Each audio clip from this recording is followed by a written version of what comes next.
علماء ہے وارثین انبیاء،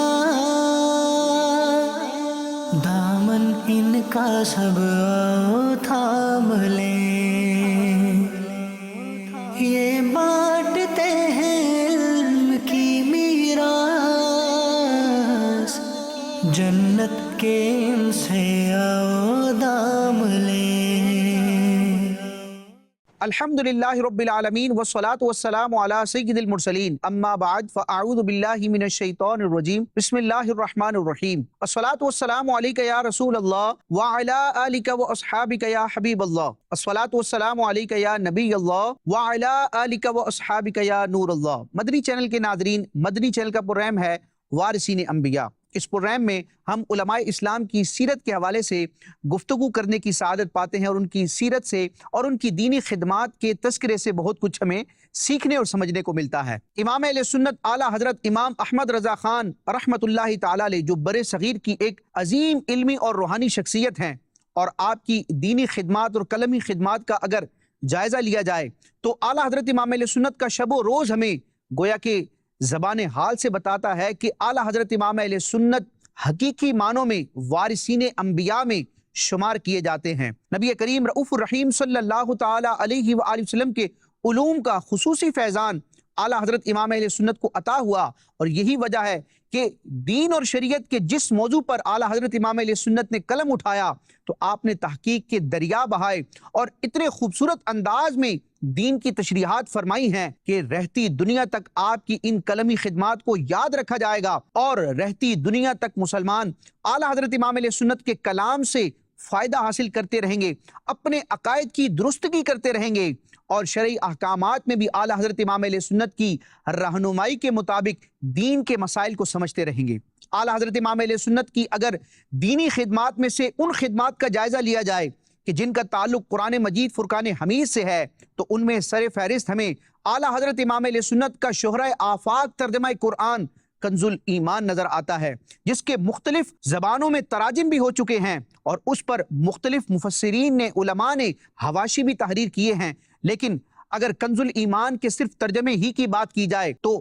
بظاہر یہ قرآن مجید کا ایک ترجمہ ہے، اردو ترجمہ ہے، جس کو با محاورہ ترجمہ بھی کہا جا سکتا ہے یا تحت اللفظ ترجمہ بھی کہا جا سکتا ہے۔ لیکن اس ترجمے میں اعلیٰ حضرت امام اہل سنت نے جن کلمات کا استعمال فرمایا، جن الفاظ کا انتخاب فرمایا، اور بالخصوص وہ آیات کہ جن کا ترجمہ کرنے میں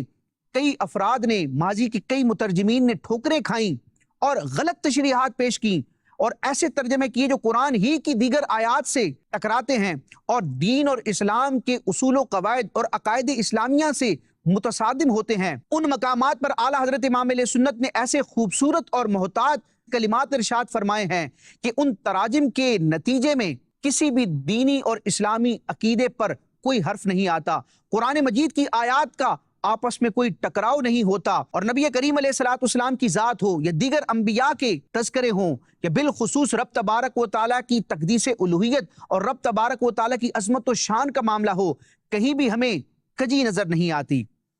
علماء کرام نے کنز الایمان کے محاسن یعنی اس کی خوبیوں پر باقاعدہ پوری کتابیں بھی تحریر کی ہیں، اور کئی ایسی مثالیں پیش فرمائی ہیں کہ ان مثالوں کو ہم دیکھتے ہیں اور دیگر اردو تراجم سے ان کا کمپیریزن کرتے ہیں، تقابل کرتے ہیں، تو پتہ چلتا ہے کہ اعلیٰ حضرت امام اہل سنت کا تحریر کردہ ترجمہ کنز الایمان اردو زبان کے تمام تراجم پر فائق ہے، برتری رکھتا ہے، اور یہی وجہ ہے کہ 100 سال کا عرصہ گزر جانے کے باوجود، یعنی 1 صدی بیت جانے کے باوجود، آج تک ترجمہ کنز الایمان کی شادابی، اس کی تر و تازگی باقی ہے، اور مسلمانان عالم اس ترجمے سے استفادہ کرتے ہیں۔ اور ایک اندازے کے مطابق قرآن مجید برہان رشید کے اردو تراجم میں سب سے زیادہ پڑھا جانے والا ترجمہ اعلیٰ حضرت امام اہل سنت کا یہی ترجمہ کنز الایمان ہے۔ پوری دنیا میں اس کی بہاریں ہیں، اور مسلمان اس کی خوشبوؤں سے اپنے مشام جاں کو مہکا رہے ہیں۔ قرآن مجید فرقان حمید کی چند آیات کو ہم ملاحظہ کرتے ہیں کہ جن میں اعلیٰ حضرت امام اہل سنت نے اتنی خوبصورتی اور عمدگی کے ساتھ ترجمہ فرمایا ہے کہ رب تبارک و تعالیٰ کی عظمت و شان کا بھی اظہار ہوتا ہے، اللہ تبارک و تعالیٰ کی شان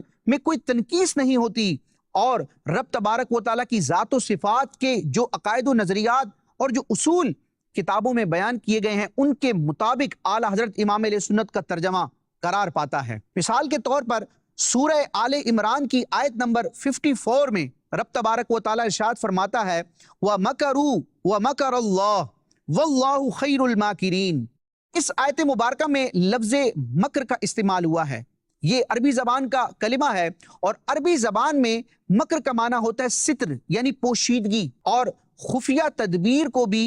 مکر سے تعبیر کیا جاتا ہے۔ لیکن چونکہ یہ لفظ اردو زبان میں بھی استعمال کیا جاتا ہے اور اردو زبان میں اس کا ایک بہت غلط معنی ہے، یعنی کہ مکر جو ہے وہ فریب اور دھوکے کے معنی میں بھی استعمال کیا جاتا ہے۔ تو اعلیٰ حضرت امام علیہ سنت چونکہ قرآن مجید فرقان حمید کا اردو ترجمہ فرما رہے ہیں، اب اردو ترجمے میں ایسا کلمہ آپ نے ذکر کرنا ہے کہ جس کے نتیجے میں رب تبارک و تعالیٰ کی شان الوہیت میں کوئی حرف نہ آئے، رب تبارک و تعالیٰ کی طرف کسی عیب کی نسبت نہ ہو۔ تو اردو سمجھنے والے افراد کے سامنے جب لفظ مکر کا ترجمہ مکر کیا جائے یا معاذ اللہ اس کا کوئی اور غلط لفظ استعمال کیا جائے تو رب تبارک و تعالیٰ کی ذات کے حوالے سے مسلمانوں کو یہ شائبہ ہو سکتا ہے، معاذ اللہ یہ گمان ہو سکتا ہے کہ رب تبارک و تعالیٰ کی طرف اس برائی کی نسبت ہو۔ تو اعلیٰ حضرت امام علیہ سنت نے اس لفظ مکر کا جو شرعی معنی تھا، یعنی کہ کسی پوشیدہ امر کو، خفیہ تدبیر کو بھی عربی زبان میں مکر سے تعبیر کیا جاتا ہے، اور رب تبارک و تعالیٰ کی یہ عظمت و شان کے لائق ہے کہ رب تبارک و تعالیٰ اپنے بندوں کے حوالے سے جو فیصلے فرماتا ہے وہ خفیہ تدبیر کے طور پر ہوتے ہیں، یعنی عام لوگ، مخلوق اس ارادے پر، ارادہ الہی پر واقف نہیں ہوتی، اس کو جان نہیں سکتے لوگ، لیکن رب تبارک و تعالیٰ کا جو امر اور فیصلہ ہوتا ہے وہ اپنے وقت پر آ کر ظہور پذیر ہوتا ہے۔ تو اعلیٰ حضرت امام علیہ سنت نے اس آیت مبارکہ کا جو ترجمہ کیا ہے وہ انتہائی لاجواب ہے، اور دیگر اردو کے تراجم کے مقابلے میں اس آیت کے ترجمے کو دیکھتے ہیں تو پتہ چلتا ہے کہ اعلیٰ حضرت کے ترجمے میں جو شان الوہیت کا بیان اور پاس ہے وہ کسی اور جگہ نظر نہیں آتا۔ چنانچہ اعلیٰ حضرت امام علیہ سنت سورہ آل عمران کی اس آیت مبارکہ کا ترجمہ کرتے ہوئے ارشاد فرماتے ہیں اور کافروں نے مکر کیا،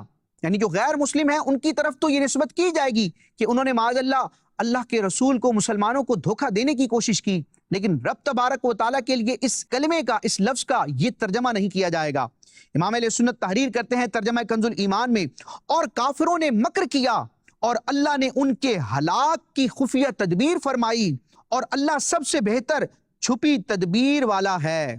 تو یہاں اعلیٰ حضرت امام علیہ سنت نے رب تبارک و تعالیٰ کے لیے خفیہ تدبیر کے کلمات ذکر کیے، اور اس میں ایک سوال بھی تھا کہ رب تبارک و تعالیٰ نے کافروں کے لیے کون سی خفیہ تدبیر فرمائی، وہ کس حوالے سے تھی؟ تو گویا کہ اس ترجمے میں ایک تفسیری رنگ بھی نظر آتا ہے۔ اعلیٰ حضرت فرماتے ہیں اللہ نے ان کے ہلاک کی خفیہ تدبیر فرمائی، یعنی رب تبارک و تعالیٰ نے یہ ارادہ فرمایا، رب تبارک و تعالیٰ کی ذات کو یہ منظور ہوا کہ اب ان کفار کو ہلاک کیا جائے۔ تو یہ اعلیٰ حضرت امام علیہ سنت کے ترجمے کی خوبصورتی ہے کہ آپ رحمت اللہ تعالیٰ علیہ نے رب تبارک و تعالیٰ کے لیے استعمال ہونے والے لفظ مکر کا ترجمہ خفیہ تدبیر سے فرمایا۔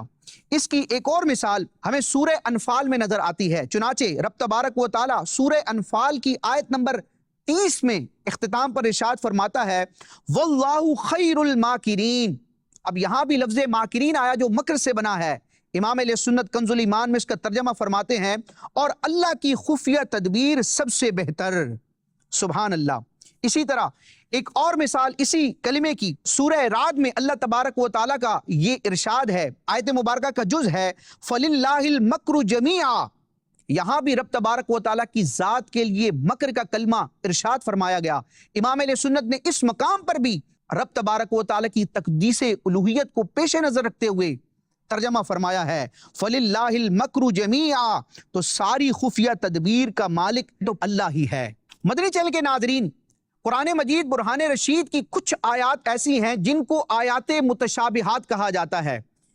ان آیات متشابہات میں سے بھی دو طرح کی آیات ہوتی ہیں۔ بعض آیات تو وہ ہوتی ہیں جن کے لفظی معنی ہی بیان نہیں کیے جاتے، جیسے الف لام میم ہا میم، اور اس طرح کے جو دیگر حروف مقطعات ہیں یہ متشابہات میں سے ہیں، یعنی ان کا حقیقی معنی کیا ہے وہ اللہ اور اس کے بتائے سے اس کا رسول ہی جانتے ہیں، عام لوگوں کو ان کے حقیقی معانی کی خبر نہیں۔ لیکن آیات متشابہات میں سے کچھ آیات ایسی ہیں کہ اگر ان کا لفظی ترجمہ کیا جائے، عربی لغت کو دیکھ کے اس کا ترجمہ کر دیا جائے، تو لفظی ترجمہ جو سمجھ آتا ہے وہ مراد الہی نہیں، اور جو اللہ کی مراد ہے وہ ترجمے سے ظاہر نہیں۔ بعض مترجمین نے معاذ اللہ ایسے ترجمے کیے آیات متشابہات کے کہ جو قرآن مجید کی دیگر محکم آیات سے ٹکراتے ہیں، اسلام کے عقائد سے متصادم ہوتے ہیں۔ لیکن ایسے مقامات پر بھی اعلیٰ حضرت امام علیہ سنت نے خوبصورت نپے تلے ترجمے فرمائے اور محتاط ترجمے فرمائے کہ جس کے نتیجے میں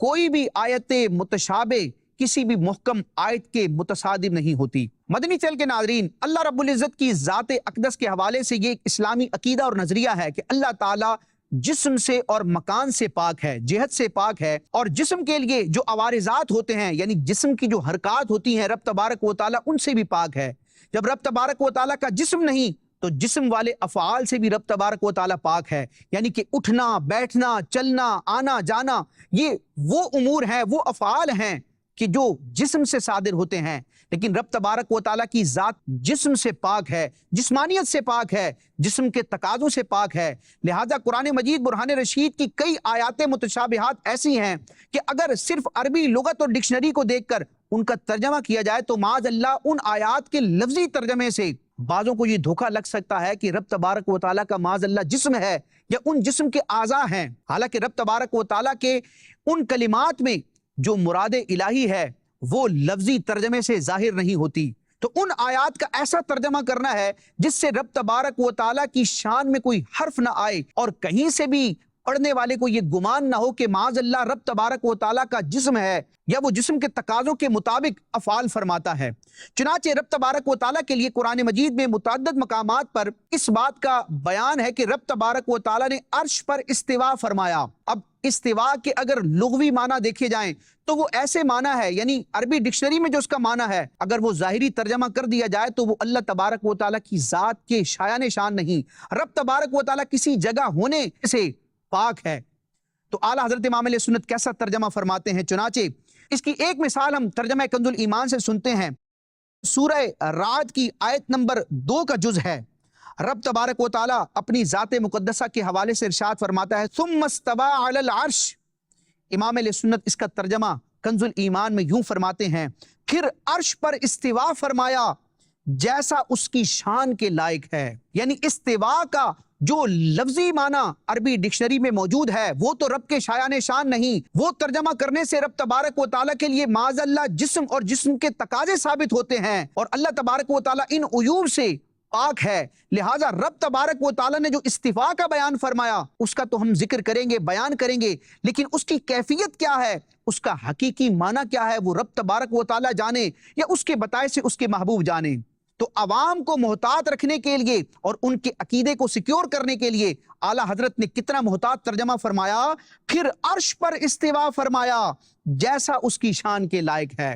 جو وہ خود جانتا ہے اور اس کے بتائے سے اس کے محبوب جانتے ہیں۔ اسی طرح اعلیٰ حضرت امام علیہ سنت نے نبی کریم رؤوف الرحیم صلی اللہ تعالی علیہ وآلہ وسلم کی ذات مقدسہ کے حوالے سے جب قرآن مجید کی آیات کے تراجم کیے، یعنی وہ آیات قرآن مجید کے وہ مقامات جہاں پر اللہ تعالیٰ نے اپنے محبوب اعظم صلی اللہ تعالی علیہ وسلم کا ذکر خیر فرمایا یا پیارے آقا علیہ السلام سے خطاب فرمایا، آپ کو ایڈریس کیا، ان مقامات پر اعلیٰ حضرت امام علیہ سنت نے جو کلمات ذکر کیے، ترجمے کے لیے جن الفاظ کا انتخاب کیا، وہ عشق رسول میں ڈوبے ہوئے ہیں، اور پڑھنے والا جہاں قرآن مجید کے ان تراجم کو پڑھ کر رب تبارک و تعالیٰ کی مراد کو سمجھنے کی اپنی بساط اور اپنی ذہنی صلاحیت اور طاقت بشری کے مطابق کوشش کرتا ہے، وہیں پر ان ترجموں کے کلمات کے ذریعے اس کے دل میں نبی کریم علیہ الصلوۃ والسلام کی عظمت و شان اور بڑھتی ہے اور پیارے آقا علیہ الصلوۃ والسلام سے عشق اور بڑھتا ہے۔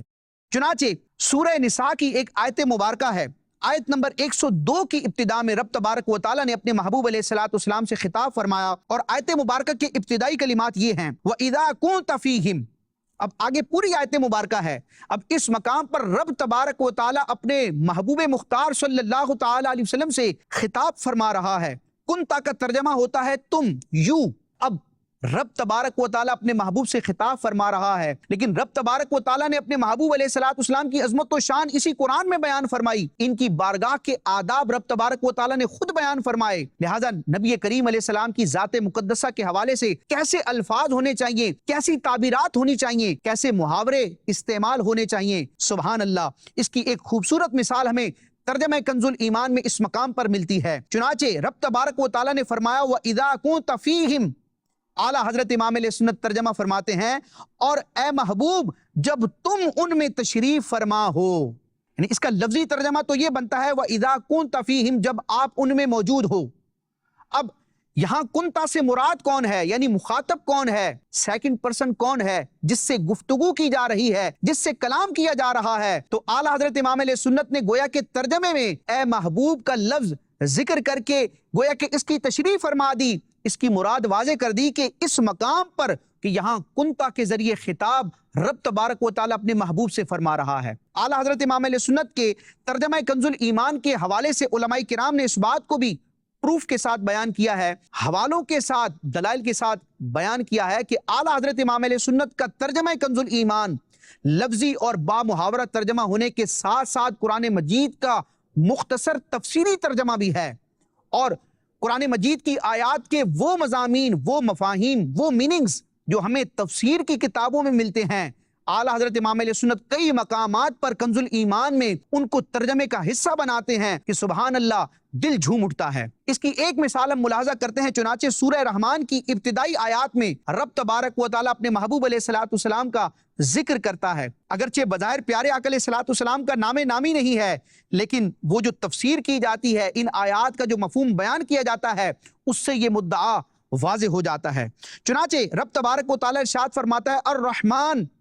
علم القرآن خلق الانسان علمہ البیان۔ اب اس کا صرف لفظی ترجمہ کیا جائے تو لفظوں میں ترجمہ یوں بنے گا کہ رحمان نے قرآن سکھایا، انسان کو پیدا کیا اور اسے بیان سکھایا۔ اب یہاں پر سننے والے کے ذہن میں کئی سوالات پیدا ہوتے ہیں کہ اس مقام پر رب تبارک و تعالیٰ نے جو ارشاد فرمایا کہ رحمان نے قرآن سکھایا،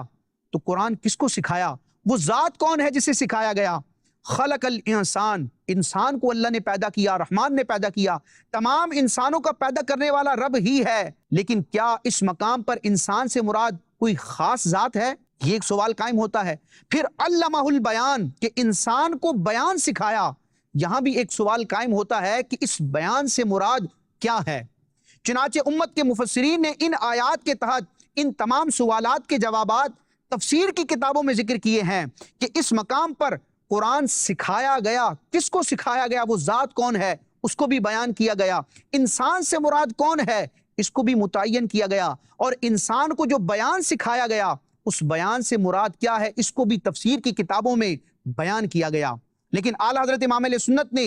امت پر گویا کہ احسان کرتے ہوئے، اور عام افراد، عام مسلمان جو عربی کی کتابیں نہیں پڑھ سکتے، بڑی بڑی تفاسیر کی طرف رجوع نہیں کر سکتے، صرف ترجمہ کنز الایمان دیکھ کر ہی وہ ان آیات کے مفاہیم کو سمجھ لیں، ان کے ذہنوں میں اٹھنے والے ان سوالات کے جوابات ہو جائیں۔ اعلیٰ حضرت امام علیہ سنت کنز الایمان میں ان آیات کا ایسا ترجمہ کرتے ہیں جو ایک ہی وقت میں ان آیات کا لفظی اور با محاورہ ترجمہ بھی بنتا ہے اور ان آیات کی تفسیر بھی بنتا ہے۔ چنانچہ اعلیٰ حضرت امام علیہ سنت کنز الایمان میں سورہ رحمان کی ابتدائی آیات کا ترجمہ کرتے ہوئے ارشاد فرماتے ہیں الرحمن علم القرآن، رحمان نے اپنے محبوب کو قرآن سکھایا۔ تو اس مقام پر جو ذکر کیا گیا کہ رب نے قرآن سکھایا، قرآن کی تعلیم دی، تو کس کو دی؟ اعلیٰ حضرت بیان فرماتے ہیں کہ اپنے محبوب نبی کریم علیہ السلام کو رب نے، رحمان نے قرآن سکھایا۔ خلق الانسان، انسان کو پیدا کیا، انسان سے مراد اس مقام پر کون سی ذات ہے؟ چنانچہ اعلیٰ حضرت ترجمہ فرماتے ہیں انسانیت کی جان محمد کو پیدا کیا، یعنی اس مقام پر لفظ انسان کا ترجمہ بھی ہو گیا، یہ بھی پتہ چل گیا کہ رحمان نے انسان کو پیدا کیا، لیکن اس مقام پر انسان سے کون سا انسان مراد ہے اس کو بھی اعلیٰ حضرت نے ترجمے میں ظاہر کر دیا کہ یہاں پر انسان سے مراد انسان کے افراد میں جو سب سے فرد کامل ہیں، جو نبی کریم علیہ السلام ہیں، وہ مراد ہیں۔ انسانیت کی جان محمد کو پیدا کیا، علمہ البیان، اپنے محبوب علیہ السلام کو بیان سکھایا۔ کس چیز کا بیان ہے؟ تفاسیر میں اس کو ذکر کیا گیا، لیکن امام علیہ سنت اعلیٰ حضرت کنز الایمان میں اس بیان کی گویا کہ تفسیر کرتے ہوئے قرآن مجید کا ترجمہ کرتے ہیں علمہ البیان، ما کان و ما یکون کا بیان انہیں سکھایا۔ مدنی چل کے ناظرین، یہ اعلیٰ حضرت امام علیہ سنت کی قرآن فہمی ہے کہ آپ قرآن مجید کا لفظی ترجمہ کرتے وقت بھی تفسیر کے مفاہیم کو پیش نظر رکھتے ہوئے ایسا ترجمہ کرتے ہیں کہ پڑھنے والے کے ذہن میں جو بھی سوال ابھر سکتے ہیں، پیدا ہو سکتے ہیں، ان سوالات کے جوابات غور کرنے سے کنز الایمان کے کلمات سے ہی ظاہر اور واضح ہو جائیں۔ اس پر ایک تفسیری حوالہ ہم ملاحظہ کرتے ہیں کہ اعلیٰ حضرت امام علیہ سنت نے ان 3 آیات کی جو تشریح کی کہ قرآن سکھایا کسے گیا؟ محبوب علیہ السلام کو۔ انسان سے مراد کون ہے؟ ذات مصطفیٰ۔ بیان سے مراد کیا ہے؟ ما کان و ما یکون کا بیان، یعنی جو کچھ ہو چکا یا جو ہوگا رب تبارک و تعالیٰ نے اپنے محبوب کو سکھائے۔ اس کی وضاحت، اس کی تشریح اور تفسیر کہاں موجود ہے؟ ویسے تو تفسیر کے کئی حوالے پیش کیے جا سکتے ہیں، لیکن اختصار کے ساتھ ایک تفسیر کا ہم حوالہ عبارت کے ساتھ سنتے ہیں۔ چنانچہ تفسیر معالم التنزیل، جس کو تفسیر بغوی بھی کہا جاتا ہے، امام بغوی رحمۃ اللہ تعالی علیہ نے اپنی اس کتاب میں تفسیر معالم التنزیل میں جب سورہ رحمان کی ان آیات کا معنی بیان کیا، اس کی تفسیر بیان کی، تو اس مقام پر ان تمام معانی کو ذکر کیا جو اعلیٰ حضرت امام علیہ سنت نے بیان کیے ہیں۔ چنانچہ سورہ رحمان کی ان آیات کے کلمات امام بغوی کی گئی عربی تفسیر اور اعلیٰ حضرت امام علیہ سنت امام احمد رضا خان رحمۃ اللہ تعالی علیہ کے ترجمہ کنز الایمان کے کلمات بالترتیب سنتے ہیں۔ رب تبارک و تعالی ارشاد فرماتا ہے الرحمن علم القرآن خلق الانسان علمہ البیان۔ امام بغوی رحمۃ اللہ تعالی علیہ تفسیر معالم التنزیل میں اس کی تشریح کرتے ہیں خلق الانسان یعنی محمدہ صلی اللہ تعالی علیہ وسلم۔ رب نے، رحمان نے انسان کو پیدا کیا۔ انسان سے مراد کون ہے؟ امام بغوی فرماتے ہیں یعنی محمدہ، یہاں پر انسان سے مراد محمد ہیں صلی اللہ تعالی علیہ وسلم۔ علمہ البیان، اور رب تبارک و تعالیٰ نے، رحمان نے محبوب علیہ السلام کو، محمد عربی صلی اللہ تعالی علیہ وسلم کو بیان سکھایا۔ کس چیز کا بیان؟ امام بغوی رحمۃ اللہ تعالی علیہ فرماتے ہیں یعنی بیان ما کان و ما یکون، یعنی جو ہو چکا اور جو ہوگا ان باتوں کا، ان امور کا علم اپنے محبوب کو عطا فرمایا۔ کیوں یہ ترجمہ اور تفسیر کیوں ہے؟ اس کی ویسے تو کئی ریفرنسز ہیں۔ امام بغوی اس کی ایک دلیل بیان کرتے ہیں لِأَنَّهُ كَانَ يُبَيِّنُ عَنِ الْأَوَّلِينَ وَالْآخِرِينَ وَعَنْ يَوْمِ الدِّينِ، کیونکہ نبی کریم علیہ السلام کی یہ شان ہے کہ آپ اگلوں پچھلوں کی خبریں بیان کرتے ہیں اور قیامت کے دن کے احوال بیان کرتے ہیں، لہٰذا ما کان و ما یکون کا رب نے ایسا علم آپ کو عطا فرمایا ہے، تو اس مقام پر بیان کی زبردست تشریح یہی ہوگی کہ اپنے محبوب کو، محمد عربی کو، انسانیت کی جان محمد کو ما کان و ما یکون کا بیان عطا فرمایا۔ اعلیٰ حضرت یہی ترجمہ کرتے ہیں رحمان نے اپنے محبوب کو قرآن سکھایا، انسانیت کی جان محمد کو پیدا کیا، ما کان و ما یکون کا بیان انہیں سکھایا۔ اللہ تبارک و تعالی ہمیں اعلیٰ حضرت امام علیہ سنت کے اس تحریر کردہ ترجمہ کنز الایمان کی برکتیں حاصل کرنے کی سعادت عطا فرمائے۔ کنز الایمان ترجمہ قرآن کا ہے لاجواب، کنز الایمان ترجمہ قرآن کا ہے لاجواب، ترجمے کی شکل میں فرقان ہے قرآن ہے، ترجمے کی شکل میں فرقان ہے قرآن ہے۔ آمین بجاہ النبی الامین صلی اللہ تعالی علیہ وسلم۔ مدنی چینل دیکھتے رہیے۔ علماء ہے وارثین انبیاء، دامن ان کا سب آؤ تھام لیں، یہ بانٹتے ہیں علم کی میراث، جنت کے ان سے آؤ دام لیں۔